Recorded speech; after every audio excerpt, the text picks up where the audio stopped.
अस्सलाम वालेकुम। हमारी बॉडी में बहुत से ऑर्गन सिस्टम मौजूद हैं जो हमारे ज़िंदा रहने के लिए ज़रूरी हैं, जिनमें एक रिस्पायरेटरी सिस्टम है। तो आइए ब्रीथिंग प्रोसेस को आसान अल्फाज में समझते हैं।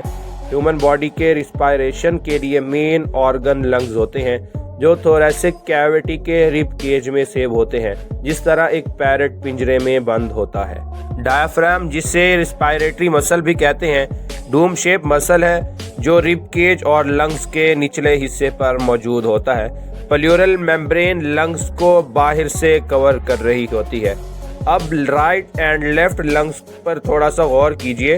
राइट लंग के 3 लोब होते हैं, right superior, right middle and right inferior lobe. जबकि अगर लेफ्ट लंग की बात की जाए तो इसके सिर्फ 2 लोब्स होते हैं, left superior and left inferior. Right lung left lung के मुकाबले थोड़ा सा बड़ा होता है, उसकी वजह इसके 3 लोब्स यानी 3 हिस्से हैं।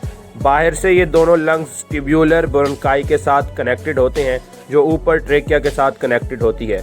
ट्रेकिया सी शेप कार्टिलेज पर मुश्तमिल होती है जो इसे कोलैप्स होने यानी सिकुड़ने से बचाते हैं। ट्रेकिया, जिसे एयर पाइप भी कहते हैं, वो ऊपर फेरेंक्स के साथ कनेक्ट होती है। फेरेंक्स में दोनों नॉस्ट्रल्स ओपन हो रहे होते हैं। जैसे ही ऑक्सीजन बाहर से नॉस्ट्रल्स के थ्रू एंटर होती है तो आगे फेरेंक्स ट्रेकिया ब्रोंकाई से होते हुए लंग्स में मौजूद ब्रोंक्यूल में, जो कि ब्रोंकाई के रेपिटेडली यानी बार बार डिवाइड होने से बनती है, इससे आगे एल्वियोलर सैक से गुजरते हुए एल्वियोलाई तक पहुंच जाती है। एल्वियोलाई मेन रिस्पायरेटरी यूनिट है जहां पर गैसेस एक्सचेंज होती हैं।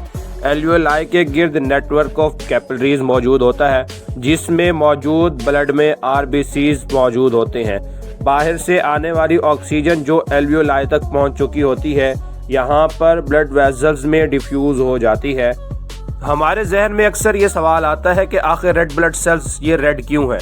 तो जनाब, उसकी वजह ऑक्सीजन है, क्योंकि रेड ब्लड सेल्स में मौजूद हीमोग्लोबिन में एक हीम और एक ग्लोबिन ग्रुप होता है। हीम के अंदर आयरन ग्रुप होता है जिसके साथ ऑक्सीजन रिएक्ट करती है और उसका कलर चेंज कर देती है।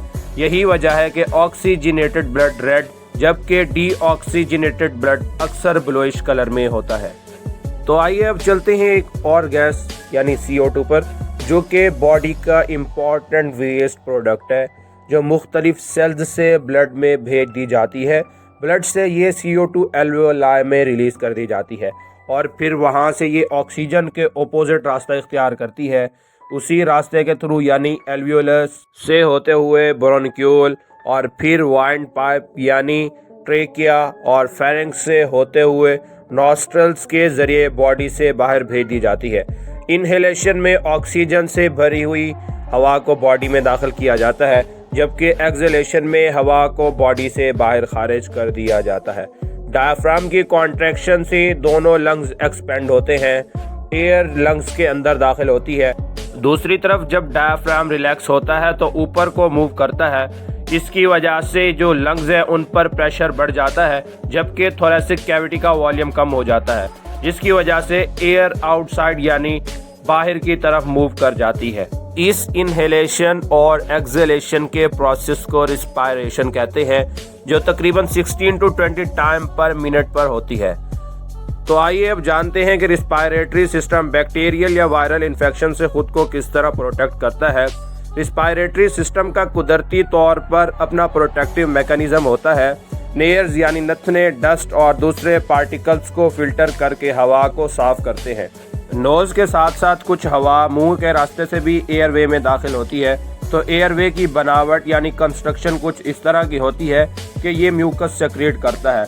इसके अलावा एयरवे के अंदर हेयर लाइक प्रोजेक्शंस होती हैं जो कि बाहर से आने वाले डस्ट पार्टिकल्स या इन्फेक्शन या बैक्टीरिया उनको ट्रैप यानी पकड़ लेती हैं और वापस पीछे की तरफ धकेल देती हैं। कफ यानी खांसी, जो कि एयरवे में होने वाली इरिटेशन या इन्फेक्शन से होती है, म्यूकस के साथ इन पार्टिकल्स यानी जिन्हें सादा अल्फाज में बलगम कहते हैं को खारिज करने में अहम किरदार अदा करती है। माउथ ब्रीथिंग यानी मुंह से सांस लेने से इन्फेक्शन के चांसेस बढ़ जाते हैं, सोने में तंगी होती है और इम्यून सिस्टम भी वीक हो जाता है, जिसकी वजह से ये बैक्टीरिया और वायरस के खिलाफ बॉडी सही से लड़ नहीं सकती। उम्मीद है आज आपने रिस्पायरेटरी सिस्टम और उसकी प्रोटेक्शन को अच्छे से एंजॉय किया होगा। मिलते हैं अपनी अगली वीडियो में। अपना बहुत सारा ख्याल रखिए। अल्लाह हाफिज़।